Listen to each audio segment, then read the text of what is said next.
I was taught from the head of institutional marketing client service a long time ago. He said the split second a client ceases to become a client is the split second they become a prospect again. Customer experience wisdom, a dash of travel talk. We've been cleared for takeoff. The best meals are served outside and require a passport. Welcome back, CX Passport travelers. It is a great day today as we have the opportunity to hear from this month's CX Open to Work guest, Gary Marra, a client experience leader who cares about enhancing customer success within the financial services industry. Gary's career includes 20 plus years at both asset servicing and asset management companies, where he built trusted relationships that drove business, retention, and growth. I say it often, but do you hear that? Those words of tangible business value. Yep, that's what matters. While Gary secures that next great opportunity, I've come to find out that he's starting a podcasting life. I love hearing about folks brave enough to step into this space. It is a ton of work, but incredibly rewarding. We'll try not to talk too much shop today, but you never know. Gary, welcome to CX Passport.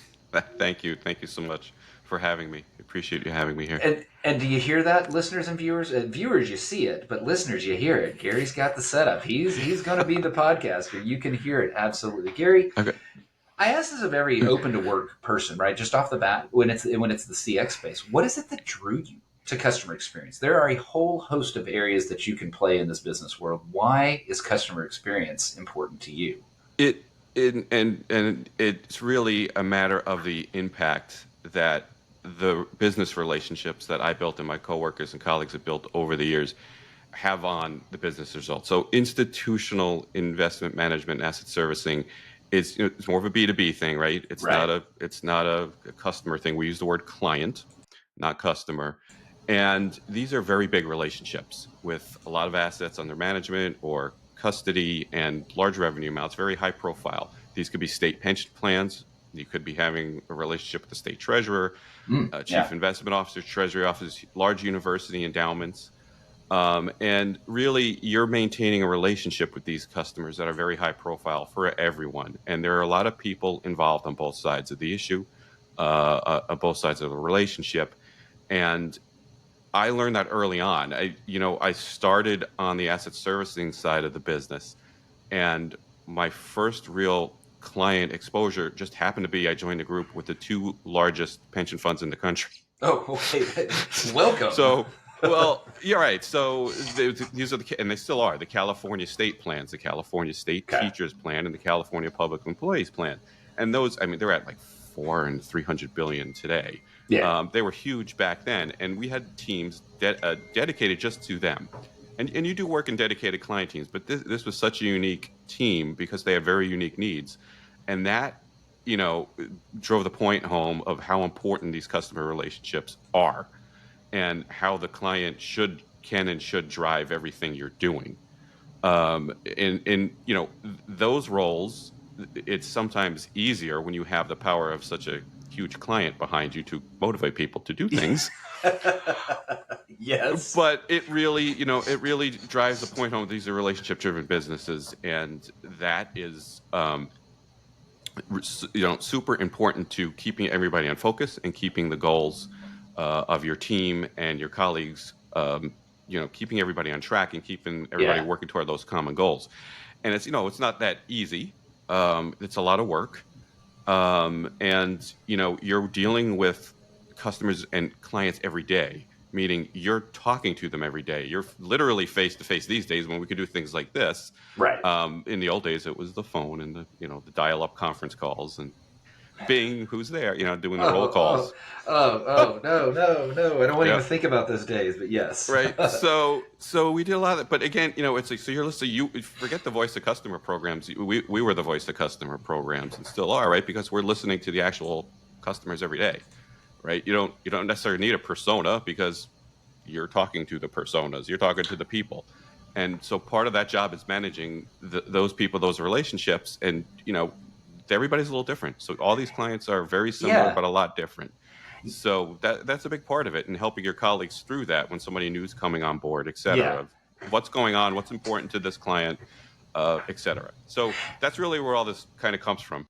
This is your captain speaking. I want to thank you for listening to CX Passport today. We've now reached our cruising altitude, so I'll turn that seatbelt sign off. While you're getting comfortable, hit that follow or subscribe button on your favorite podcast app so you'll never miss an episode. Love it if you'd tell a friend about CX Passport, leave a review so others can discover the show as well. Now, sit back and enjoy the rest of the episode. I can see that. Well, if that's your first one, right? Like right out of the gate, where the loss of a client of that caliber would be disastrous. Correct. And so it doesn't take much for me and for anyone hearing that story to link, okay, the experience matters. So without having to really dive into does it matter, right? I think we can accept that, yeah, if you piss them off, they're gone. How? I don't know that I've had as many conversations with guests that are dealing with such large and impactful entities. How is it that you, in your past, delivered experiences that customer, that client, not only wanted, but required in order to maintain the business relationship? Yeah, and certainly you're right, and thank you for pointing out that if one of those leaves, it's big, right? It's you can't just instantly replace that, right? It's not like, if I don't buy a shirt from Amazon and I go to LL Bean tomorrow and get a shirt, I think Amazon will get over it, So there's not an alert on Bezos's desk. No. Oh, Gary did not buy the shirt today. What are we doing? Right. So it's a big deal. But there is a big lead time. It is not a simple process to move, especially on asset management. It's a little different because it could just be asset allocation and you move from one portfolio to another. But on the asset servicing side, that's a big deal. So onboarding is a big deal, as is offboarding, believe it or not. And that's something I've worked on over the years. If we have time, I want to get to that. I may want to accelerate you into that because on a much, much smaller basis, I had an incredibly poor offboarding experience with a cable company that ensures that, everybody threatens. You're not going back. There's no way in hell I'm going back to this company unless they are literally the only choice between me having internet or not. So, yeah, we're going to get back to that. Nobody wants to talk about it because who wants to lose a customer? And it's a big deal when you do. And the tendency is, well, they're going, they're leaving. I'm exaggerating, right? Yeah. But we're not going to pay much attention to it. But that's exactly the point. Is let me put it to you this way: I was taught from a head of institutional marketing client service a long time ago. He said the split second a client ceases to become a client is the split second they become a prospect again, and they should be treated as such. So if you think about it, right, in the marketing and sales process, you got a prospect. You put on the white glove treatment, where telling them how great it's going to be, how wonderful. And so when they're on the way out the door, unfortunately, and it could happen for any reason. It could just be a matter of due diligence. It could be on the asset management side. It could be just an asset allocation change, like I said before. So you want to ensure that you are showing them, why they hired you in the first place, even in that tough situation. And the other thing, it's the professional thing to do. You have to work together to move these clients between one organization to the other. So you want to extend that courtesy to the next provider as you would expect them provided to you on the way in when you're bringing the clients in. But I think that often goes overlooked, and it can leave a really bad taste in a client's mouth. And like you said, I'm not going back. So why not remind them, why they hired you in the first place? And maybe when the new provider falls flat on their face in a few months, they might be thinking twice about their decision. So, I even had that. I said that to the person I was interacting with. I said, you realize that, God willing, I've got multiple decisions in my future around this product, and I would like to come back to you, but you're creating such a space that there's no way in hell I'm coming back. Right. Do you want to change that experience? And I'm dealing with someone that probably was unable to do it. It's the CX consultant and me trying to make something that couldn't actually happen. Yet in a world that you're describing, where exactly that fund, or not that fund, but that client likely will have more decision points in the future. And wouldn't you want them to have that thought of, I remember that fondly as we left. Is that, in your experience, is that an area? You mentioned that mentor that said that phrase. Have you found that to be the case where it's actually ingrained and trained, or is it more of a tribal knowledge passed down, and certain pockets are better at that than others in your Yeah, experience? yeah. In my experience, yeah, certain pockets. I think the continuity, the consistency is a little tough. You have a lot of independent client teams working together, and it is a little bit hard to get the consistency. A lot of it is just the people with experience, Mhm. and not tuning my own, like me and my colleagues and people who've been in the industry for a Yeah. long time, knowing these things and being aware of it. It's a process that you learn by, and I think that's the value of people and the experience that you bring, and part of the EX stuff that we'll maybe talk about Yeah. in a bit. Well, why not we get right there? Because normally, and folks that have listened to this series for a while know that I tend to ask the same questions of the open to work candidate to get y'all to share the great experiences that you've had. But we know that delivery of customer experience affects business results when we're talking about this space here. So I cut you off when we were talking about offboarding because I just thought that was so intriguing. You're talking about onboarding. You also talked about the employee experience aspect of that. How has that played into your past and that delivery of customer experience? It's right. It can be tough, right? These are very, a lot of these are very big clients, Mhm. and there's a lot going on, and so a lot of folks are trying to do less with more these days, right? Um, Sorry, and the, the chuckle is at the understatement. The I, delivery of that. I'm A trying to lot be of good folks. about it. So forgive me We- for the chuckle. You're right. Yes, a lot of folks are trying to get away with that, aren't they? and right, and so let's just be honest. Like this, there's this layoff mania going on, where it's been completely normalized. If you ask me, that Uh, you've today, 1,500 people are gone from this company, 1,200 to this company, right. and you're left. And I'll look at these things and just go, well, who's doing the work? And Hmm. it's the people who are left there doing the work. Um, and so it becomes very challenging to keep your service levels up. Right. And there's a certain degradation of service that goes along with not having as many people doing the same amount of work. It's kind of like the laws of physics, right? It's Yeah. you can't. I mean, the amount of work is still there, and I know. Okay, there's technology and ways that we're trying to make it more efficient, but Sure. for the most part, that's an incremental process, and the work's still there, and the Hmm. relationships are still there, and the more you pile on someone's plate, the less time they have to do it well or do it Right. right. Right. And so in this type of industry, in this type of business, it gets harder and harder to maintain that. And that's when it becomes a challenge, and the employee experience becomes very frustrating for some. Right. And people like me, their goal is to keep everybody on track and focus and try to keep a little positivity, and keep your eye on the goal, right? And keep your eye on the prize, so to speak. So, um, I think that's a really, really big challenge right now. And it's not just in the financial services Oh, space that you're describing when you're talking about asset management, asset servicing. We no. are seeing it all over. I was in a conversation with someone where, or actually, I think I may have put it on LinkedIn, where we have become numb to some of these numbers. When we Yes. see 1,500, we see 2,000, because we often see 1% of the company, 7%.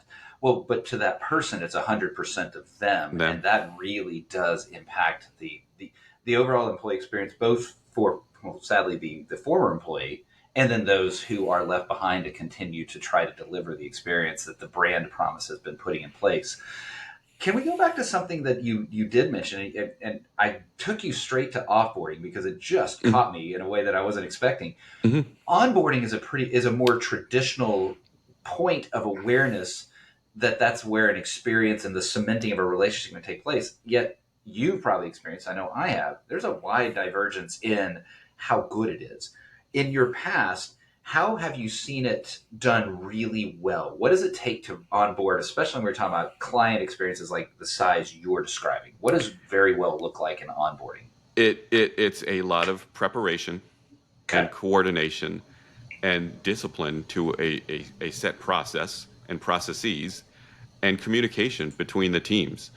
Make I know we love the term silos in the world of CX. I just refer to them as your teams, right? Because I understand the breaking down the silos things, and everybody's always screaming, break down the silos. Well, you have the silos for a reason, and I took a class and it was none other than Bruce Temkin, quoting Bruce Temkin.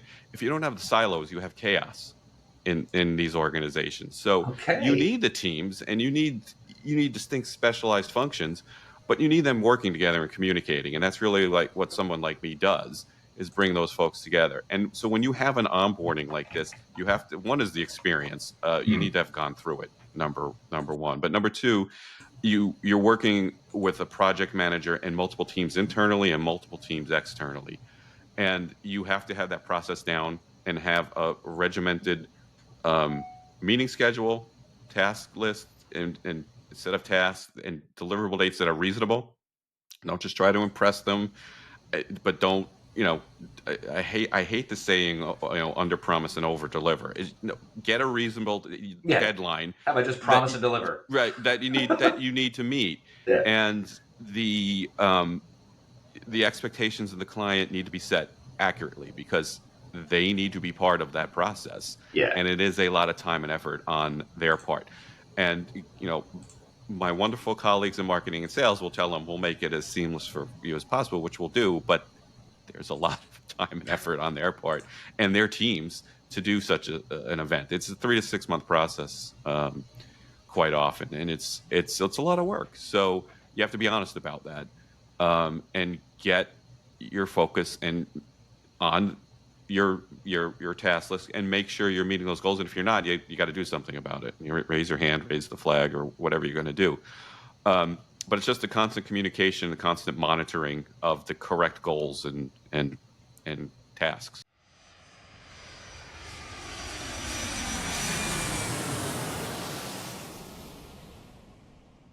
Gary, we're going to take a little break here. We are going to stop down and go in the first class lounge. I was thinking about you. You and I talked about how you live there in Massachusetts, in the Boston area, and you had the client that you mentioned out in California. You probably have clients all over. And while there were virtual moments, I'm sure there were some travel moments, either business or personal, in your past that I guarantee you have appreciated the value of a lounge, especially if you experienced a Boston Logan winter, as I would imagine that you have. Oh yeah. So it's not winter here. We're not in a travel delay, but I still think let's stop down here in the lounge and have a little bit of fun. We'll move quickly and have some fun. What is a dream travel location from your past? It's funny, actually. We mentioned California. I wasn't even, it is in California, and it has nothing to do Hey, with business. And I am a golf nerd. I'll admit I'm even a golf architecture nut in mm-hmm. the recent years. For anybody who doesn't know, that's the design and build of the course. And an architect that built a course 100 years ago, and it's still playable today. Like I played yesterday with my friends Cool. from work, actually. Yeah.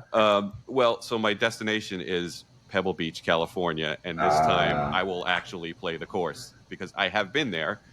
We did 17-mile drive, we did the whole thing, but I went to the course, didn't play because just after college, and I was with my girlfriend at the time and her family, and uh, I was just getting back into golf. But I was there, and it is spectacular there. It is just I've absolutely amazing. not much of a golfer myself, and even here's kind of almost the barometer to know how special a place is. If someone like me knows of it, has seen it, and can agree with you and say, "Holy crap, yeah, no, it's beautiful," and I didn't realize the architecture element to it. Yeah. Gary, we're going to stop down. We're going to do like a lounge stop down. It's kind of meta. You've got a podcast about golf. I do a video. I have a YouTube channel, so I'm a YouTube creator where I talk about.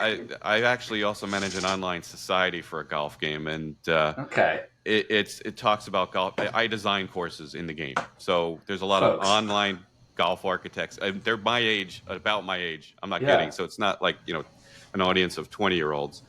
They're pretty into the golf architecture. And So so you can design the course on your own. And so what I do is I review them and I talk about courses I'll have nice. in my society, and I teach them how to do it, because it's a tool in the game that if you don't know how to do it, it gets very frustrating, Yeah. and your courses don't look good and the lighting's terrible. And so I Oh well. I, I teach them how to do it. Yeah, Imagine what if I did it. So that is definitely going to get in the show notes.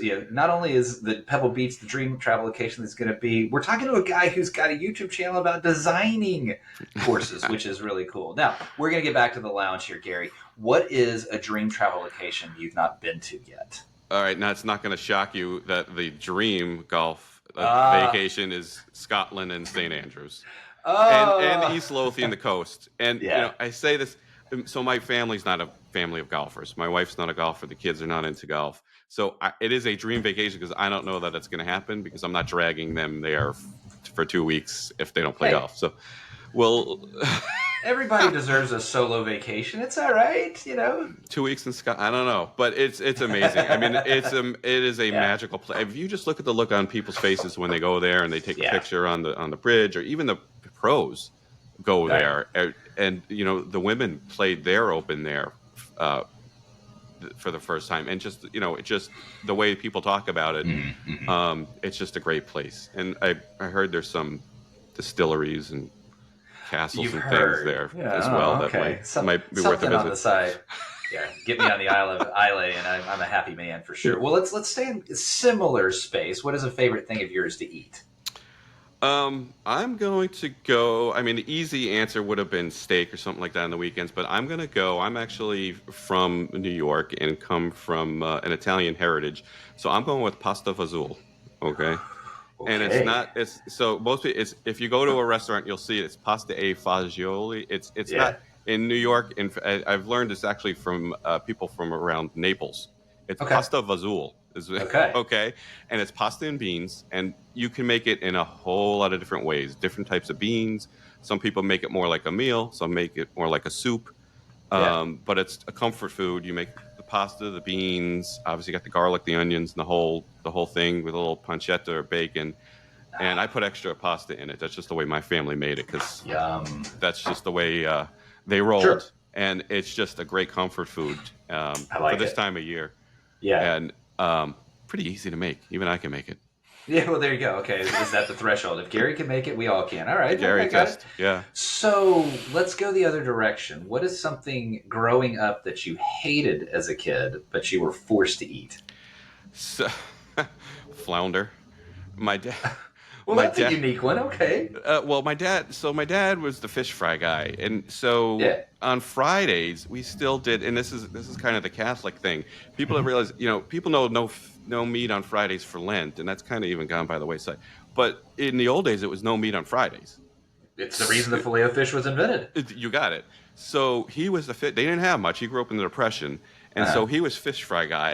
And his father passed away when he was young, so the kids had to help, and so that was his job. He every day cooked. One of the kid cooked every day, and he did the fish. And flounder was available, and it was cheap, I think. And Yeah.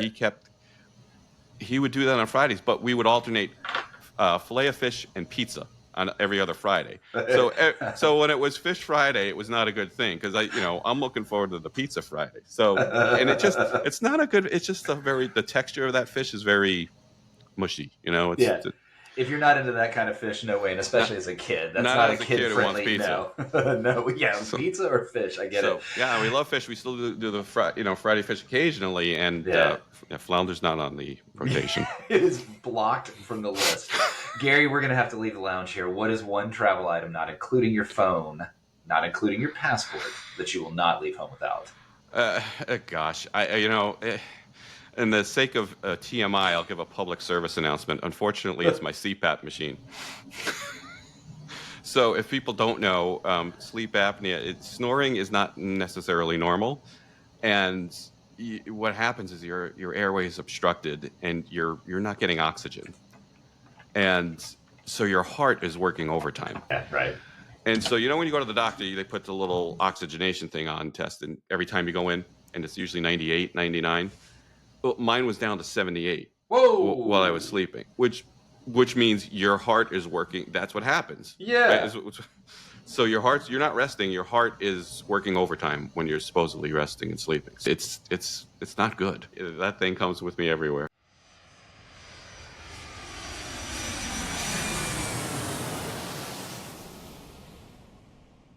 Gary, I like the PSA along with the answer to the first class lounge. It's important. So I'm glad that we did that. Your first class lounge was the most kind of unique and different rabbit holey one that I think I've had, and I like it. So that's good and helpful.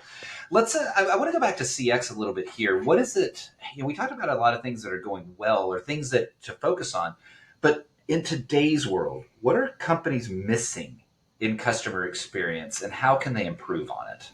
Yeah, I think it goes back to what we are just talking about in the EX, and Okay. it's exactly what I was talking about before, where I feel like, and this is a very general statement, we're making it tougher on folks by trying to do less with more. The kind of layoff mania that we talked about, and the um, kind of focus maybe on short-term goals over long-term success for your employees. And I Hmm. know we're making strides in a lot of places, a lot of companies, and we do things, and great, there's surveys and things, and I don't want to get into the pros and cons of surveys, but um, it is getting harder out there. And this past year, just looking at, I spent a lot of time on LinkedIn, as I know you do, and just some of the comments I see and the stories I see out there really hit home. Hmm. So it's also a very difficult, kind of candidate experience time Hmm. out there, and the recruiting stories I see and hear are kind of crazy. So, um, really, I think that focus on the employee and the employee experience translates over to the customer more than a lot of people think. And I know people talk about it all the time. It's almost cliche in the CX world to, Yeah. to say so.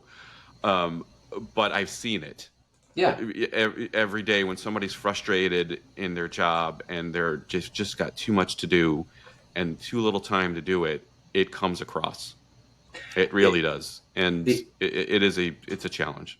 and I forget it's all there's a cliche about cliches, but and I'm not going to get it right, but it's in essence it's well, if it weren't true, it wouldn't be a cliche in a lot Okay, of cases, right. and so It, the fact that we've heard it a lot doesn't change the fact that there's so much truth to the fact that employee experience is a direct influence to customer experience and thus a direct tie to business results. right. How can you? And I know this is a hard answer because we're talking about sort of a macro thing, but how can you, Gary, help companies improve on what you're describing, which is that employee experience? Yeah, well, it's tough, right? Because you can't control. You can only, well, let's think of it this way: you can only control what you can control, Yeah. and what you can control is keeping the teams positive, your coworkers positive, and focused on the goals, Mm-hmm. and focus them on the right goals, the right customer centric goals. Help them to understand why certain things are important to the customer and the client and your business. And that's really what someone with my background does all day, every day.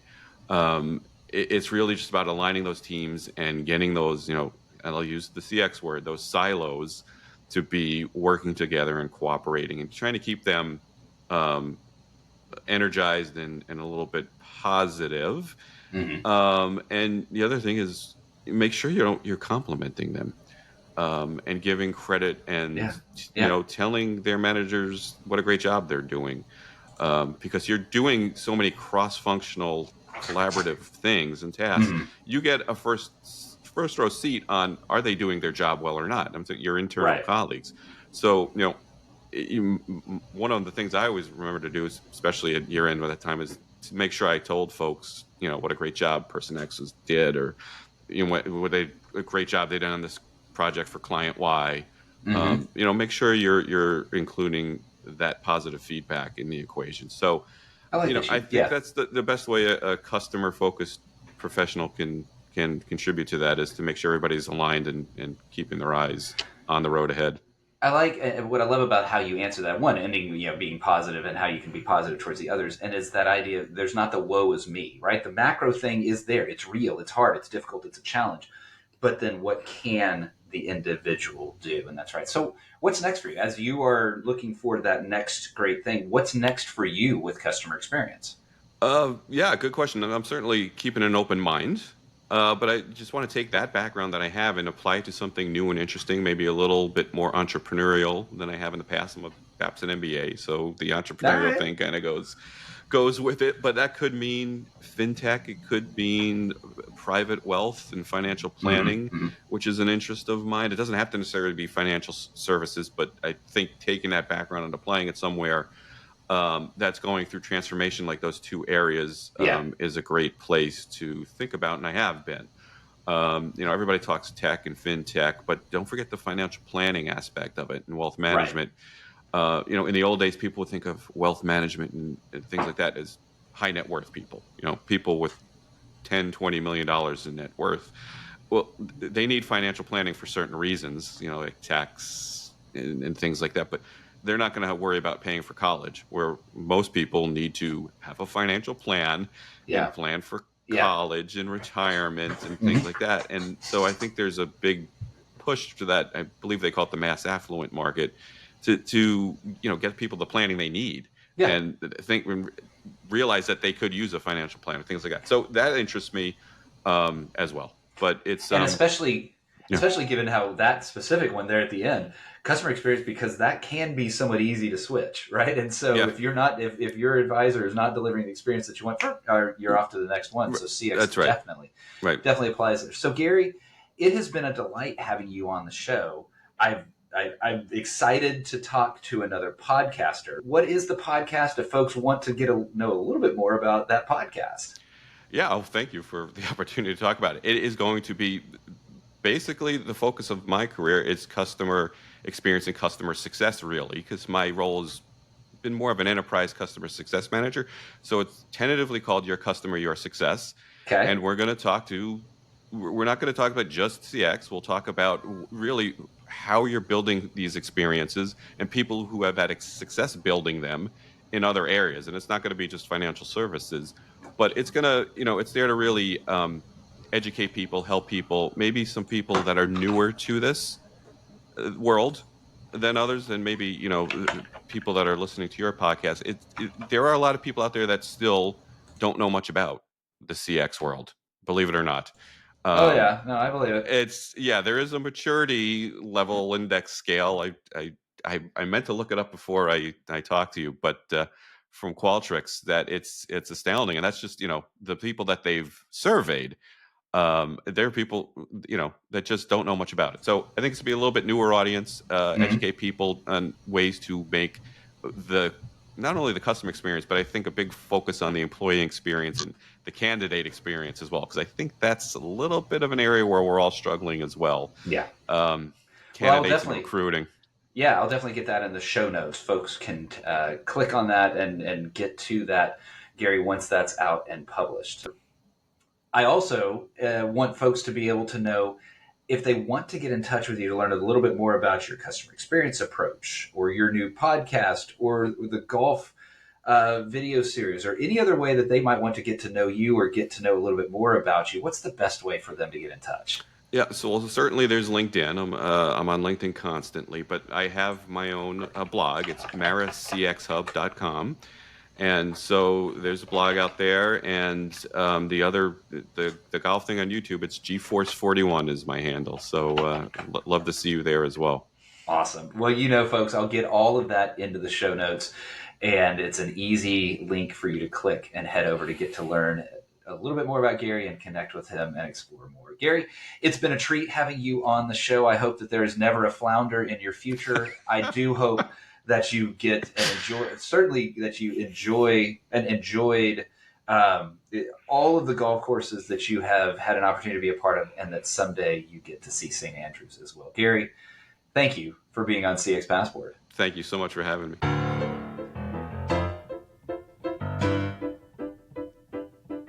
Thanks for joining us this week on CX Passport. If you like today's episode, I have 3 quick next steps for you. Click subscribe on the CX Passport YouTube channel or your favorite podcast app.